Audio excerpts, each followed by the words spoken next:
fleet materialized above Earth's atmosphere in a dazzling spectacle of silver and shimmering lights. Their ships, sleek and immense, hovered ominously, blotting out the sun as they descended. These beings, with their pristine technology and vast intelligence, were nothing short of gods in the eyes of those who looked up.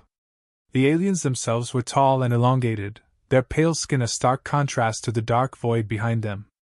They moved with a calculated precision, their sharp eyes betraying no emotion. The purpose of their arrival was clear: to subjugate. Their empire spanned galaxies, and Earth was but a footnote in their grand conquests. Diplomacy was their preferred weapon, but it was cold and unforgiving.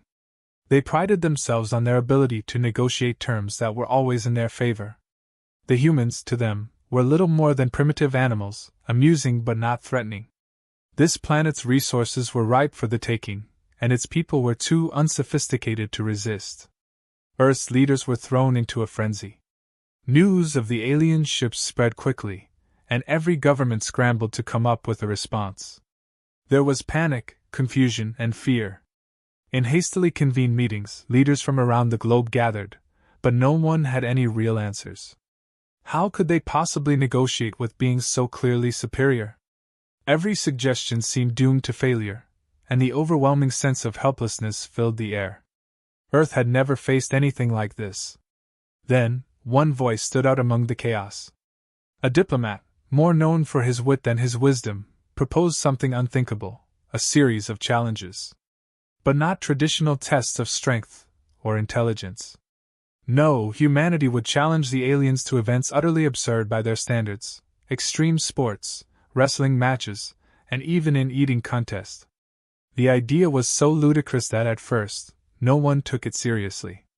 But the more the suggestion sat with them, the more it seemed like a bizarre stroke of genius. The diplomats presented their offer to the aliens with straight faces, hiding their internal amusement.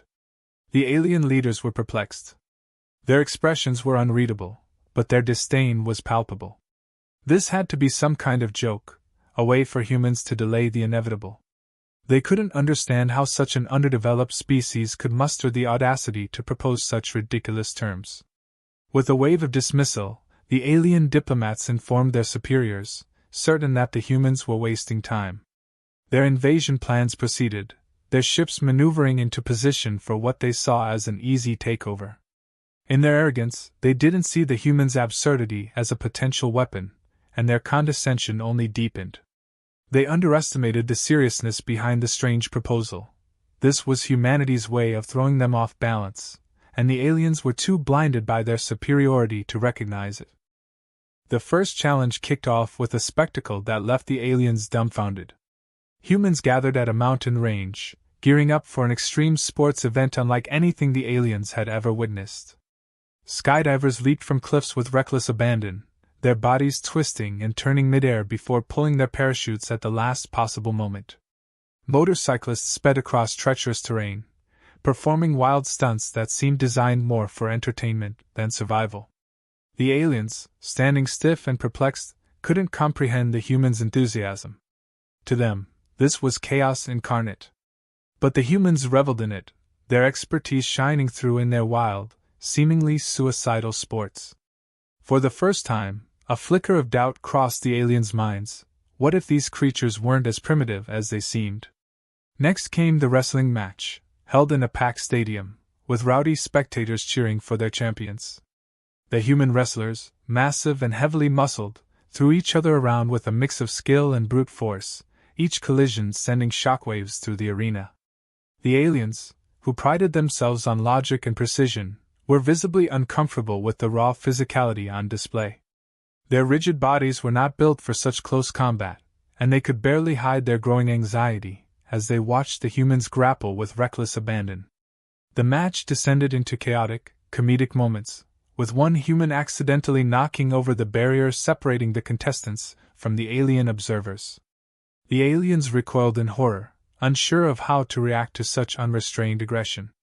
They had never faced anything like this, and it unsettled them deeply. The eating contest, however, pushed the aliens to a breaking point. Held in a massive hall, the table was piled high with an array of Earth's most indulgent dishes.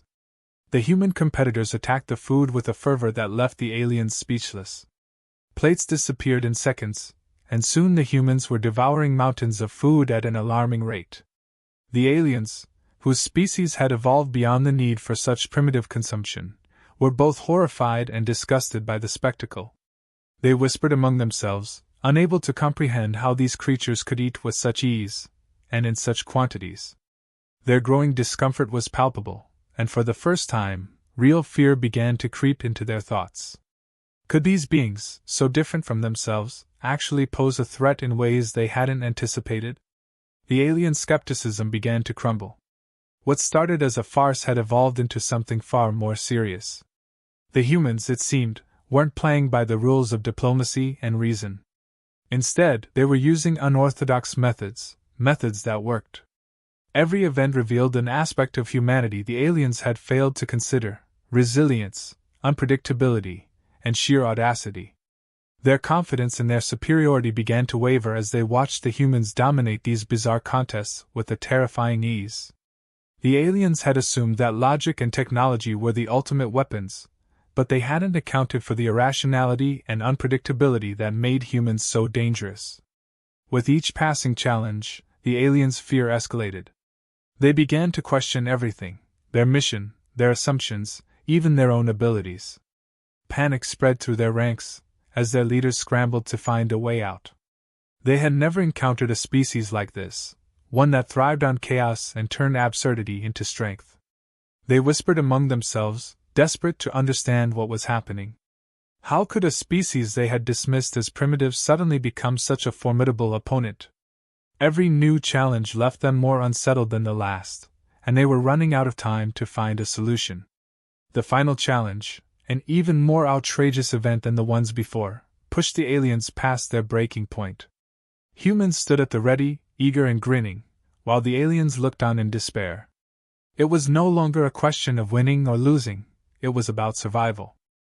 The alien command struggled to maintain composure as frustration reached a boiling point.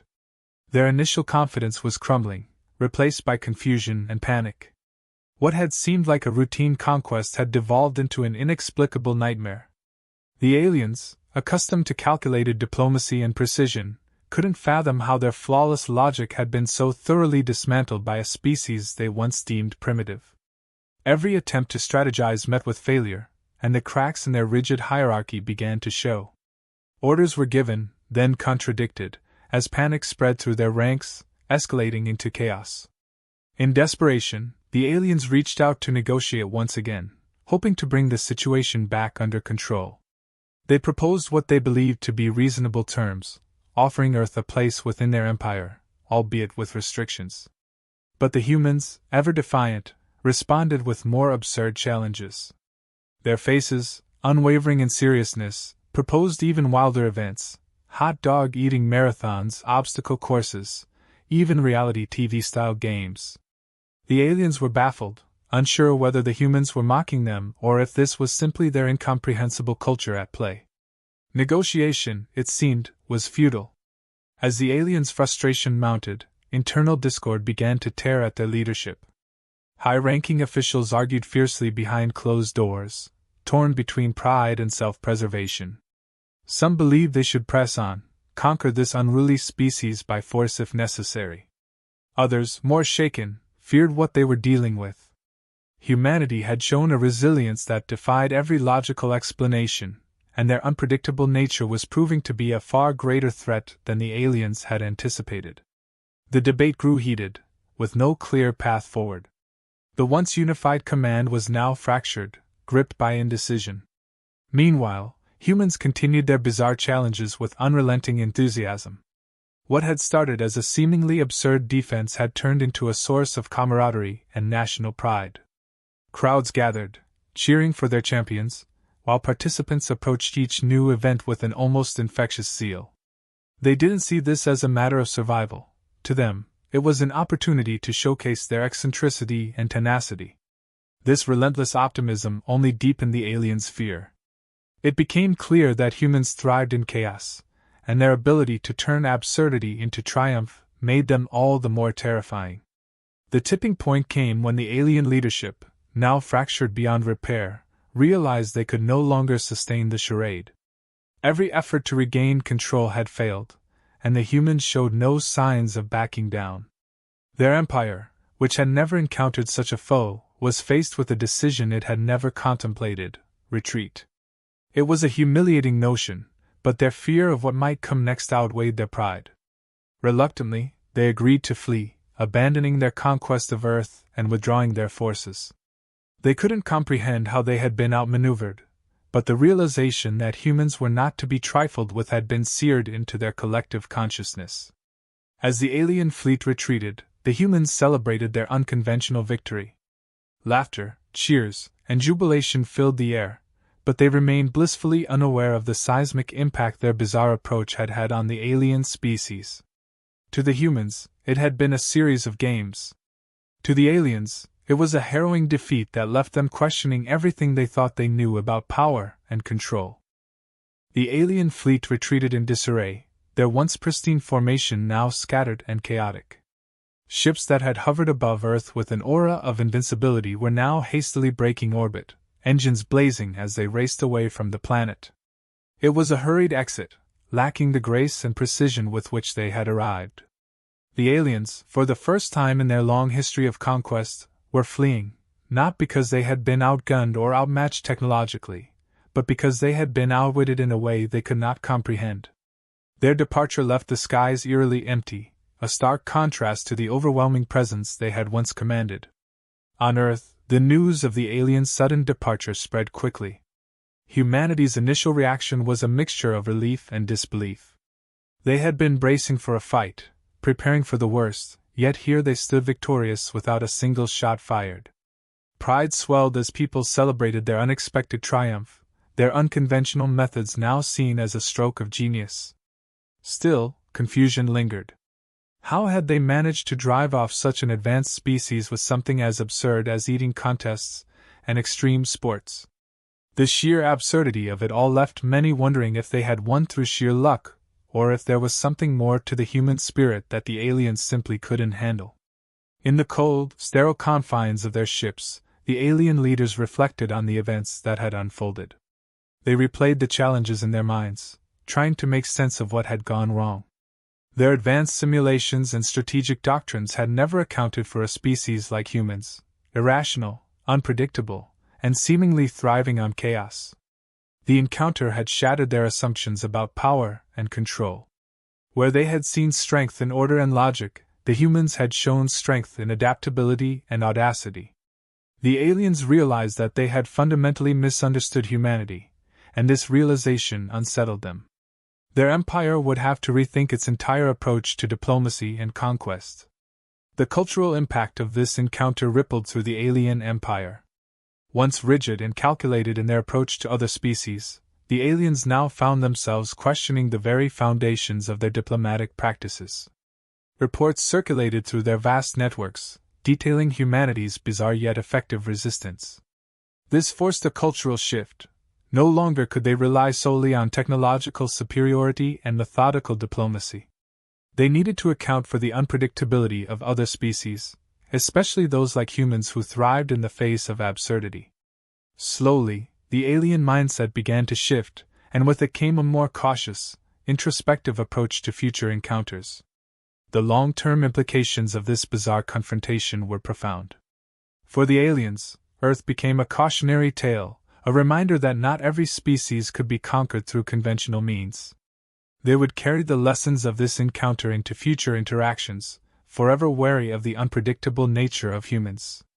For humanity, the victory redefined their place in the galaxy. They had proven that they were not to be underestimated, even by a species far more advanced than themselves. This new standing would influence how they approached future extraterrestrial contact, emboldened by their unorthodox victory. In the end, the encounter left a lasting legacy. Earth, once considered a backwater planet, had carved out a place for itself in the galaxy. Its people, with their bizarre but effective resistance, would be remembered not just for their resilience but for changing the very nature of how interspecies relations were viewed. Humans had left their mark, one that would not be easily forgotten. In hindsight, humanity looked back on the encounter with a mix of pride and bewilderment. What had begun as a terrifying threat had ended in one of the strangest victories in history. The leaders who had once felt helpless now spoke confidently of human ingenuity, though many knew deep down that their success was as much due to chance as it was to strategy.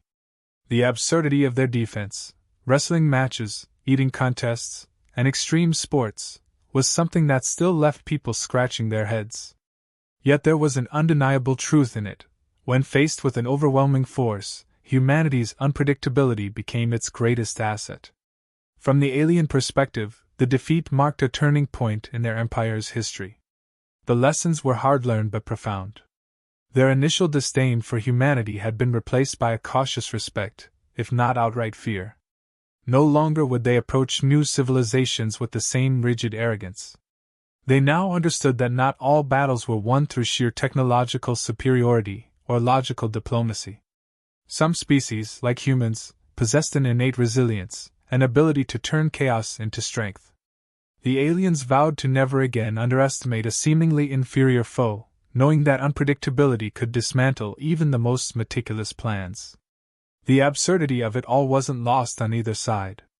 Humans joked that they had out-eaten and out-wrestled an empire, a story that would be told for generations with equal parts humor and awe. It became a symbol of human tenacity and sheer madness, a reminder that, sometimes, survival depends not on being the strongest or the smartest but on embracing the unexpected. The alien empire, for all its sophistication, had been blindsided by something they could never have planned for. It was this very unpredictability that had allowed humanity to succeed where logic alone would have failed. The encounter became a testament to the power of thinking outside the box, even if that box seemed completely nonsensical. On a broader scale, the implications of this event reshaped human-alien relations. The galaxy, once indifferent to Earth, now saw it as a force to be reckoned with, not because of its military might but because of its unique way of approaching problems. The encounter also spurred curiosity among other alien species, who wondered how this strange species might handle future challenges. Diplomats and strategists across the galaxy began reevaluating their tactics, realizing that traditional approaches might not always be effective. Humanity had left an indelible mark on intergalactic diplomacy, one that would reverberate far beyond Earth's borders. In the end, as Earth's leaders stood under the same skies that had once been filled with alien ships, they reflected on the path that had led them here. Humanity, with all its flaws and madness, had triumphed not through brute force but through sheer audacity. The final victory wasn't just over an alien empire, it was over the idea that being smaller, weaker, or less advanced meant being insignificant. Humanity's story had always been one of defying the odds, and this was just another chapter in that ongoing tale. And so, the encounter with the alien empire stood as a testament to the power of insanity in the face of the impossible. Where reason failed, madness prevailed. Where logic faltered, chaos thrived. This was the legacy of humanity, unpredictable, irrational, and unstoppable. Like, comment, subscribe, and share. I promise you, nothing will happen to your finger.